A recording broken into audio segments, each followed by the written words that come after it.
Bom dia a todos, bom dia a todas, bom dia para você que nos assiste pela Pop TV em Sobradinho e Porto Alegre ou nos escuta pela Cultural FM em Santa Catarina, Rio Grande do Sul e região. Sejam todos muito bem-vindos e bem-vindas a mais um ICL Mercado Investimentos. Tô de volta, nem deu tempo de sentir saudade, porque semana passada eu sei, vocês estavam todos aí acompanhando o julgamento do Bolsonaro. Eu também estava de férias, mas estava ligada na programação. Inclusive, interagi no chat aqui alguns dias, porque não consegui ficar totalmente longe, mas agora estou de volta aqui para apresentar o mercado de investimento para vocês. Hoje a gente tem um monte de coisa para falar, a gente vai falar da carne voltando assim, na verdade não voltando, né? Se tornando, virando um símbolo da inflação nos Estados Unidos. A carne é o novo ovo, né? Então esse é o nosso tema do dia também. A gente vai explicar como é que as tarifas do Donald Trump devem atingir, na verdade, ali os consumidores estadunidenses, como é que isso está se formando ali como uma pressão inflacionária que já vinha acontecendo, mas agora está agravada pelas tarifas. A gente vai explicar tudinho para vocês, mas vamos falar de focos também, de previsão do mercado. O mercado revisou algumas projeções e a gente vai explicar por que é que algumas foram revisadas e outras não. E tem uma coisa bem curiosa no Focus hoje. E também saiu o IBCBR mostrando fraqueza na nossa atividade econômica. E Kendi, né? Já volto de férias perguntando, quem diria que deixar a Selic em patamares tão restritivos ia começar a sufocar a atividade econômica? Isso foi matéria até na Bloomberg hoje de manhã. Então a gente vai, nem é na Bloomberg Linha, né, que é aquela Bloomberg da América Latina, é da Bloomberg Internacional. Então a gente vai explicar tudo isso para vocês hoje. Vamos passar pela nossa agenda já para não perder tempo, para vocês saberem o que já saiu, o que tem para sair. Então já vamos passar por isso e depois a gente entra nos assuntos do dia. Às 6 horas da manhã na zona do euro saiu balança comercial de julho. 8 horas aqui no Brasil, soldagem do mercado de trabalho de agosto da FGV. Às 8h25 teve relatório Focus, esse já velho conhecido nosso. A gente vai explicar para vocês, já dei spoiler. 8h30 da manhã em Luxemburgo teve dirigente do Banco Central Europeu falando hoje, participando de um encontro de economia. E às 9 horas saiu o IBCBR, que é conhecido por ser o termômetro do PIB. Eu não gosto de chamar de prévia. Tem gente que chama de prévia, mas eu não gosto da nomenclatura prévia, porque ele tem uma metodologia um pouco diferente de cálculo do PIB. Então a gente chama de termômetro.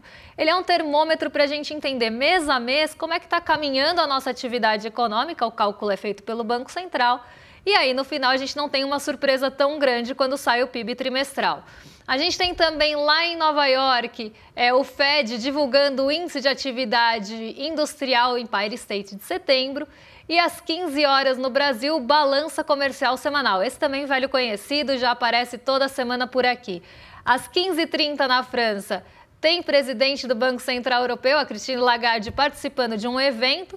E o Japão hoje não tem mercado porque tem feriado em Tóquio. Então, a Bolsa de Tóquio, na verdade, está fechada. Não tem mercado no Japão. A gente podia importar esse também, eu acho. Segunda-feira ia ser ótimo.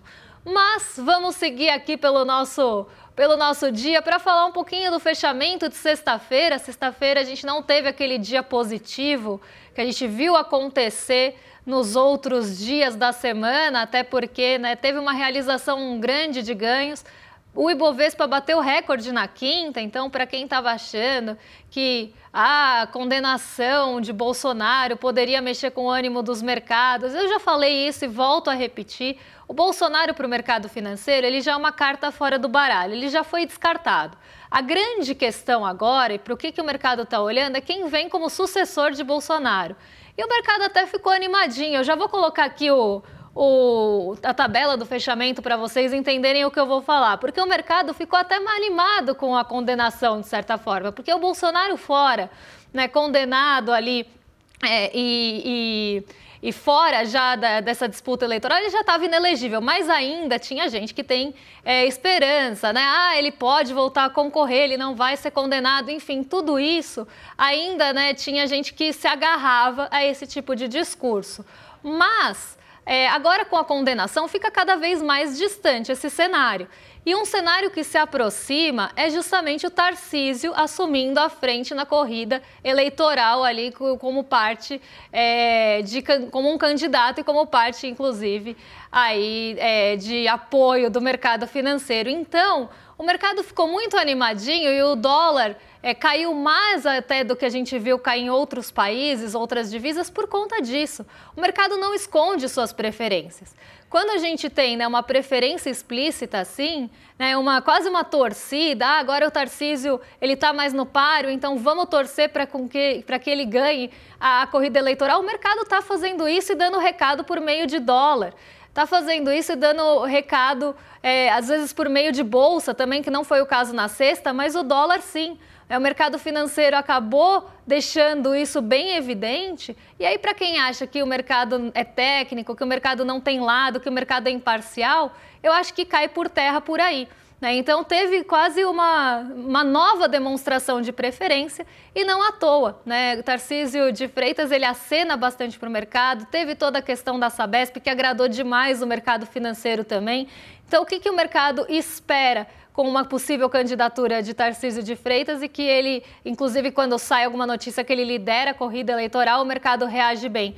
Justamente porque espera um governo voltado para o mercado financeiro. Então, se ele espera um governo que vai fazer ali a sua agenda, a agenda que ele está esperando, então de privatizações, de cortes, por exemplo, e ajustes fiscais feitos nos moldes do mercado, que é justamente cortando benefício social, saúde, educação, ele vai torcer para que isso aconteça.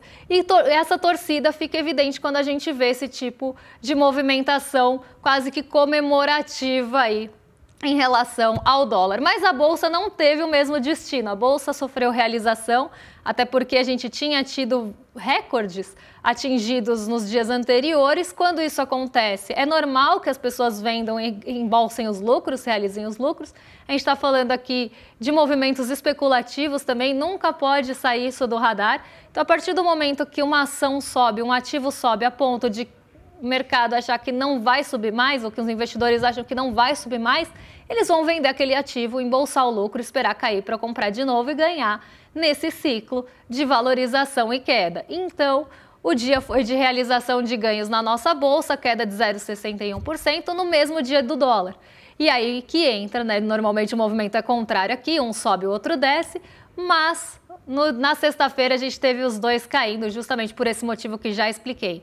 Em Nova York, S&P ficou andando de lado e a Nasdaq subiu 0,44%, ainda impulsionada pela expectativa de corte de juros nos Estados Unidos. Isso também impulsionou o real, tá? Não vou falar que foi só a comemoração dessa possível candidatura do Tarcísio de Freitas, porque a gente tem também as expectativas pelos cortes de juros nos Estados Unidos. Se os juros caem lá e aqui os juros ficam mais altos, o diferencial, a diferença de um para o outro aumenta. Os juros lá ficando mais baixos e aqui ainda em 15% que ninguém mexe, a gente tem recurso vindo para cá especular também na nossa Selic para ganhar com o Selic alta. Então, o recurso entra para ganhar com ativos de bolsa de mercados emergentes que normalmente se favorecem nesse cenário e entra também dinheiro para ganhar com a nossa Selic a 15%, porque vai ficar cada vez mais distante uma taxa da outra.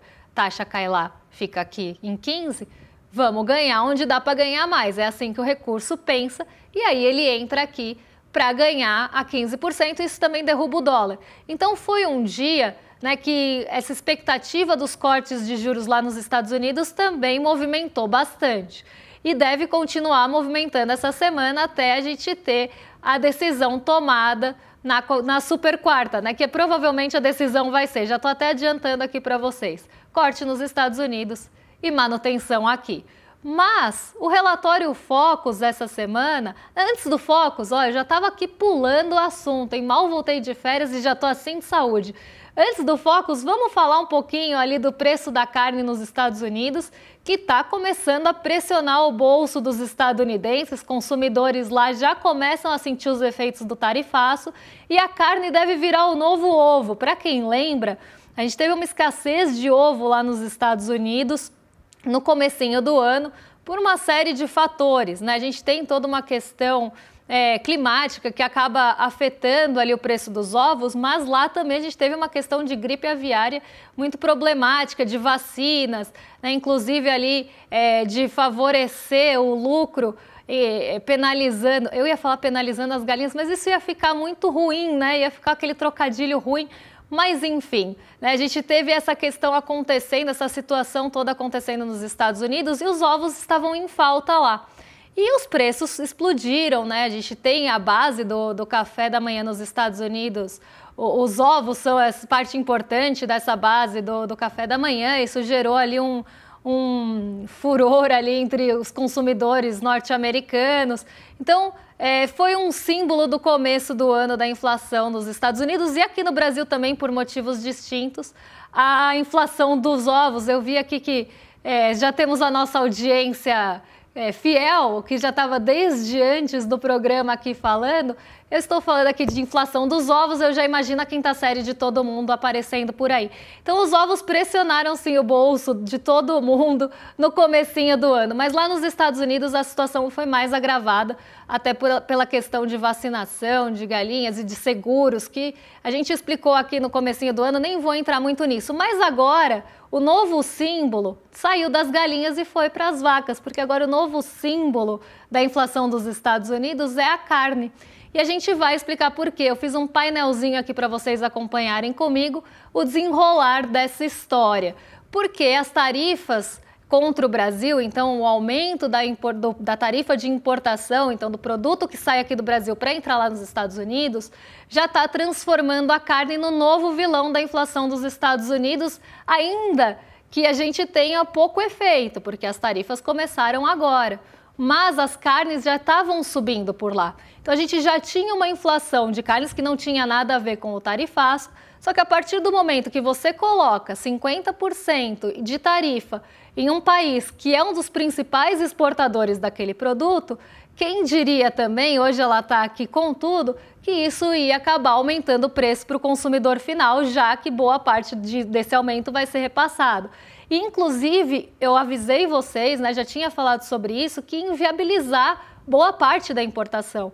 O custo ia subir cerca de 3 mil dólares ali para tonelada de carne. E isso é um aumento importante. É um aumento importante, inclusive, para não ter a importação, né? Pode deixar inviável mesmo essa compra. E aí começa a ter o quê? Falta nos supermercados. Então, o que aconteceu por lá? Os Estados Unidos estão reduzindo a compra de carne bovina depois que o Donald Trump impôs as tarifas aqui ao Brasil. Isso inviabilizou as importações e começou a criar escassez de carne no mercado lá nos Estados Unidos. A carne acabou virando, então, o símbolo da inflação, como os ovos foram no fim do ano passado e comecinho desse ano. Por quê? Se você coloca uma tarifa, o produto já vai entrar mais caro, certo? Então você tem lá a carne entrando pelo menos a tonelada 3 mil dólares mais cara, essa era a estimativa. Ou eles vão olhar e falar, não dá para importar, porque ficou muito caro, ou vão importar e vão tentar repassar isso para o preço lá para o consumidor final, para a prateleira. Só que aí também fica um preço altíssimo que ninguém consegue comprar. E quando você faz ali a inflação, que é a variação justamente do preço de um mês para o outro, então você vê quanto custava o item no mês, vê quanto ele custava no outro, vê quanto ele está custando e vê a variação, né, mede essa variação, isso que é o que a gente chama de inflação. Se for um aumento, é inflação. Se tiver caído, é deflação. O que está acontecendo lá é que a variação está aumentando cada vez mais para o lado positivo da matemática e não do bolso de quem compra. Mas vamos voltar aqui para o painel para o pessoal de casa acompanhar. Os preços já subiram por 8 meses, então não é só o tarifaço. A gente tem outras questões que também fazem com que o preço já estivesse subindo, questões envolvendo inclusive outros países, a não compra da carne do México, tem uma série de outras questões envolvidas que já estavam fazendo o preço subir há 8 meses. Com o tarifaço, o salto vai ficar ainda maior, porque o quilo ali, a tonelada da carne vai ficar mais cara. E isso vai chegar nas prateleiras. E agora chegou o maior salto em 4 anos, em agosto. O consumidor pode pagar valores recordes pelos hambúrgueres nos próximos meses. E aqui hambúrguer está sendo usado como um produto ali da carne que os americanos gostam bastante. E aí a gente tem um impacto que está chegando, né, ao bolso dos estadunidenses. E aí, por que está faltando carne lá? A gente separou os principais motivos para vocês. Está tendo um rebanho menor em décadas, isso é uma coisa que aconteceu também aqui no Brasil. A gente teve no ano passado uma inflação das carnes ali bastante acelerada, justamente porque o rebanho estava magro, eram questões climáticas, era uma série de fatores ali levando a um rebanho que também não foi tão bom. E isso aumenta, porque se você não tem ali rebanho, você não vai ter a carne lá no final. Isso aumenta o preço da carne. E lá nos Estados Unidos está acontecendo esse ano, é o menor em décadas. E além disso, eles resolveram taxar todo mundo, certo? Então, se eles já não têm o rebanho ali, um bom rebanho, um rebanho grande, você não vai ter, você vai ter que buscar em algum lugar, vai ter que buscar em outro país. Só que outros países também estão com tarifas, não é só o Brasil. Então, isso vai encarecendo a cadeia produtiva até chegar lá no hambúrguer da prateleira. O abate das vacas caiu 9% em relação ao ano anterior e a proibição de importação do gado do México piorou toda essa situação. Então, aqui são questões mais ligadas a questões sanitárias. Como eu falei, a gente já tinha outros fatores, inclusive aí ligados aos abates, ao tamanho dos rebanhos, que já vinham impactando. Aí vai Donald Trump com sua ideia genial e taxa os países que fornecem carne para os Estados Unidos. A carne entra mais cara e aí a gente vê a situação toda acontecendo. A Austrália vai ter as suas exportações aumentadas para os Estados Unidos, porque entre os países que exportam carne, ela tem a menor tarifa, só que a Austrália não vai conseguir suprir toda a demanda que se tem lá. Então, por isso, começa a ter a escassez no final das contas. Argentina e Uruguai também devem aumentar os embarques, mas as tarifas também não estão baixas, né? A Austrália, de todos, seria a menor tarifa, mas também não vai suprir a demanda. Aí vamos buscar onde? Vamos buscar na Argentina e no Uruguai, só que aí também tem tarifa. E nisso quem perde é o Brasil, porque vai perder competitividade, pode deixar de faturar 1 bilhão. Mas, no final das contas, quem perde mesmo é o consumidor estadunidense, que vai enfrentar prateleiras mais vazias e preços mais altos. Então, o consumidor está sofrendo uma consequência de uma atitude do presidente Donald Trump, que eles elegeram lá, né? Não todo mundo, mas quem elegeu Donald Trump, uma das bandeiras ali levantadas, uma das grandes queixas dos estadunidenses do ano passado era a inflação, que o John Biden estava gerando inflação, que a inflação estava muito alta nos Estados Unidos e que eles queriam uma alternativa e que a alternativa seria Donald Trump. Quem diria de novo aqui que Donald Trump, com suas tarifas, ia aumentar a inflação, que foi justamente o que elegeu ele. Então, isso, ou parte, né, não elegeu totalmente, mas parte do discurso era esse.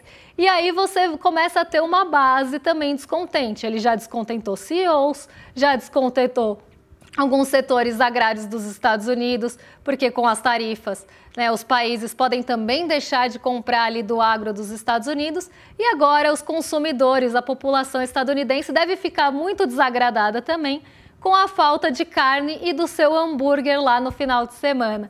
Então Donald Trump está colhendo aí os frutos, né, da sua própria plantação, né, Karma is a bitch aqui. Então, Donald Trump está colhendo os frutos da sua própria medida, que vai gerar inflação, sim, lá no final. Né? Não adianta falar que não adianta tapar o sol com a peneira, porque vai gerar inflação. E existe uma pressão enorme para que se exclua as carnes e o café do tarifaço.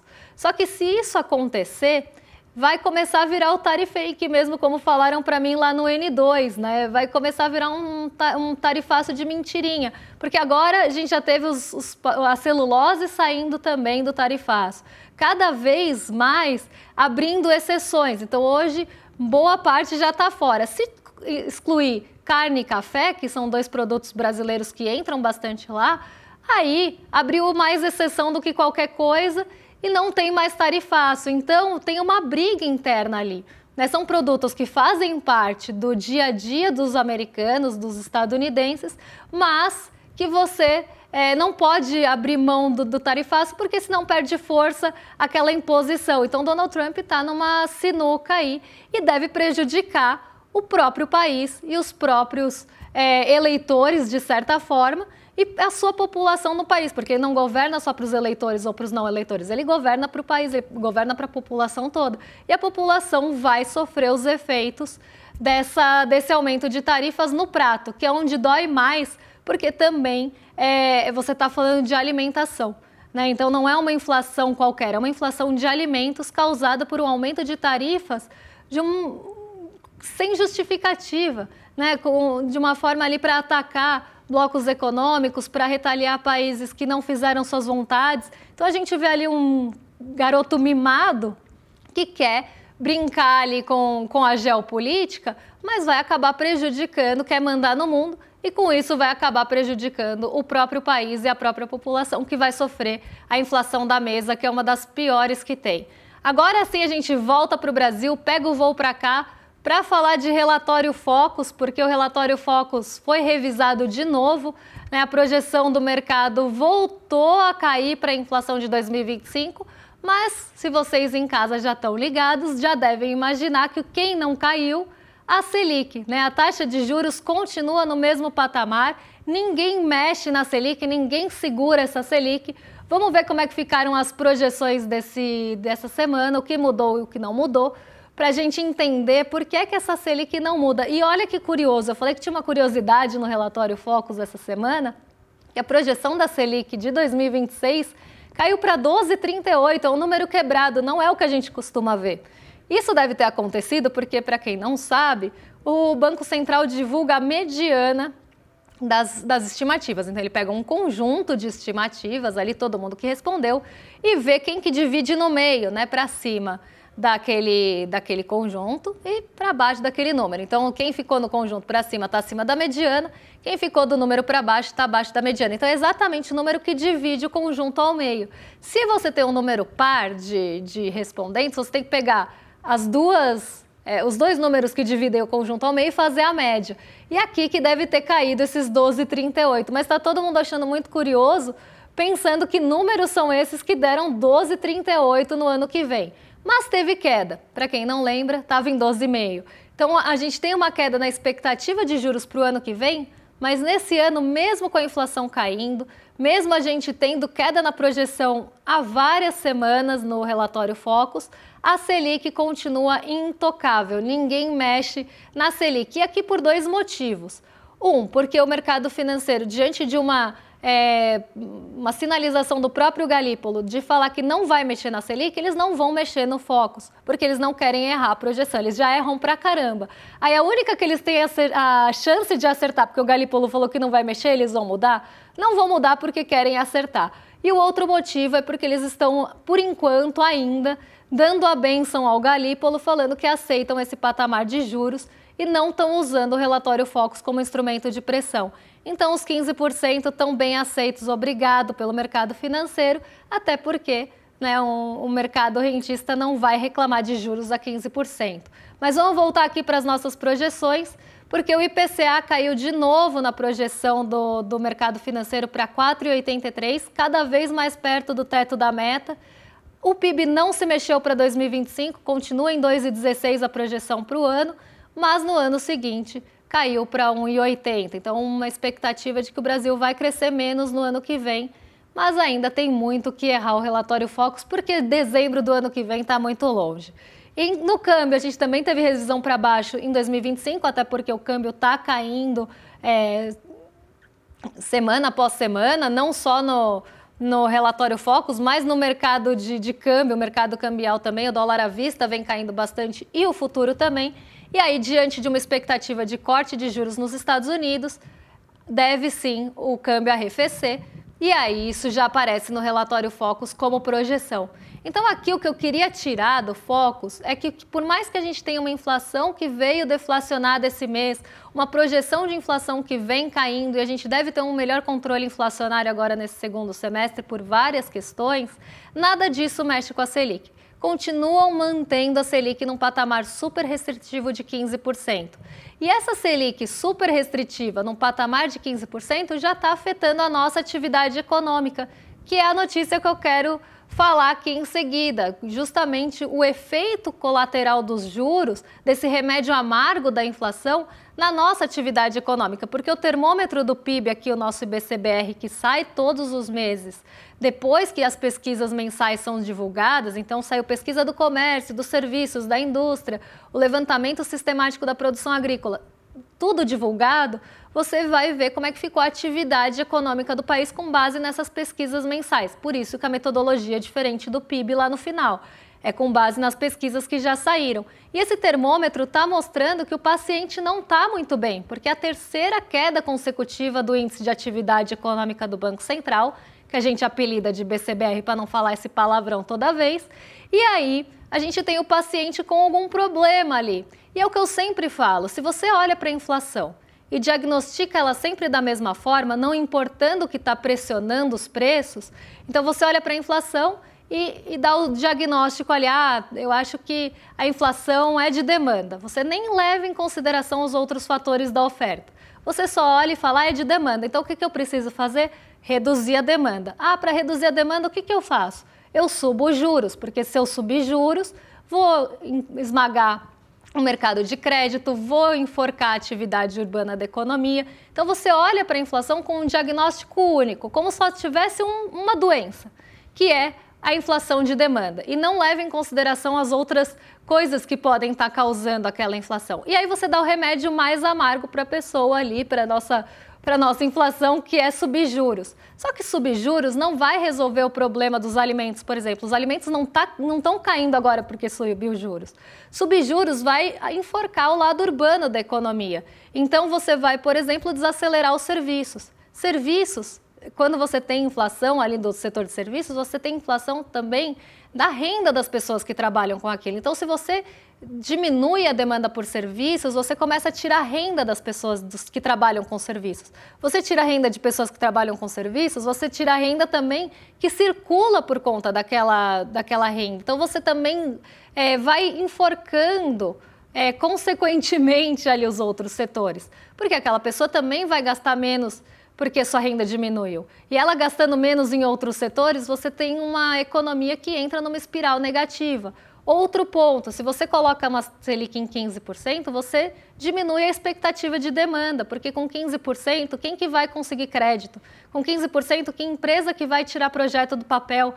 Com 15% de juros, quem que vai arriscar colocar o dinheiro na produção se pode ganhar 15% paradinho ali sem fazer nada, sentado num título público? Então é uma situação que começa a deteriorar outras esferas da economia. E você começa a ter essa desaceleração. Se a gente ainda tivesse expectativa de demanda lá para frente, então olhássemos para frente e falássemos, nossa, mas a nossa demanda está muito bem, mesmo com a Selic alta, todo mundo está querendo comprar, mas não é o que está acontecendo. A gente vem acompanhando mês após mês essa demanda enfraquecendo cada dia mais. E aí as empresas não vão produzir, as empresas não vão contratar mais gente, as empresas não vão tirar os planos ou os projetos de expansão agora do papel. E aí você começa, inclusive, a ter outros problemas, porque podem começar a demitir, pode começar a ter problema de massa salarial, e isso vai enfraquecendo cada vez mais a demanda.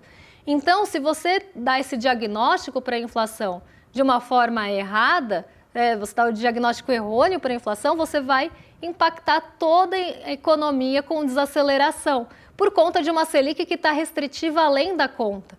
Vai sair daqui a pouco o ranking atualizado dos juros reais e eu não vou me espantar se a gente estiver entre os 3 primeiros de novo, brigando com a Turquia ali pelo primeiro lugar. Então, a gente está diagnosticando o paciente errado, é o que a gente sempre brinca, né? Você tem o paciente com dor de cabeça, aí você olha para ele e fala, e se eu cortar a cabeça dele, eu vou resolver a dor de cabeça. Então, você corta a cabeça do paciente para resolver uma dor de cabeça que você teria outro remédio melhor para dar. Mas a discussão é sempre feita por via de juros. Não existe outro debate. Subiu a inflação, a expectativa é que já se suba juros, mesmo que não seja eficiente, mesmo que isso seja ineficaz. E é esse momento que a gente vive aqui no Brasil. E usar esse remédio amargo está fazendo com que a nossa atividade econômica caia.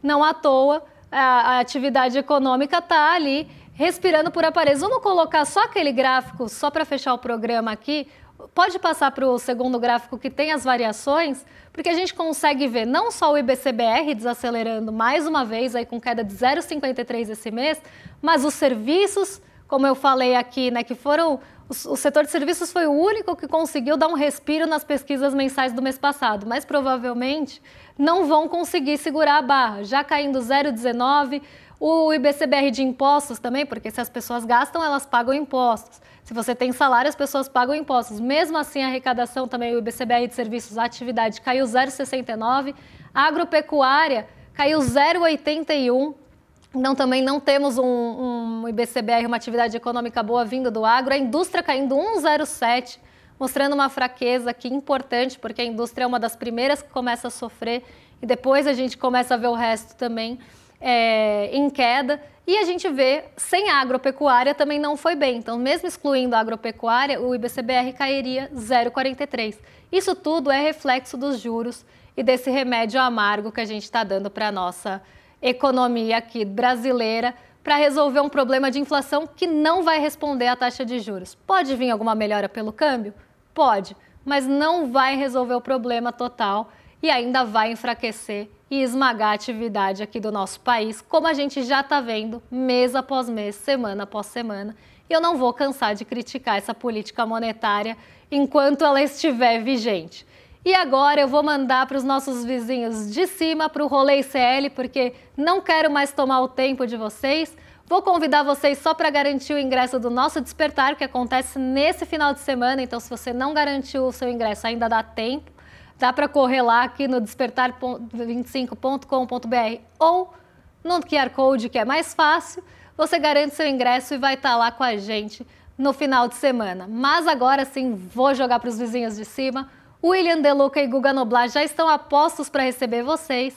E eu fico por aqui e amanhã volto para trazer os principais assuntos que mexem com a nossa bolsa, com o nosso bolso e com as nossas vidas. Um beijão e até lá, pessoal!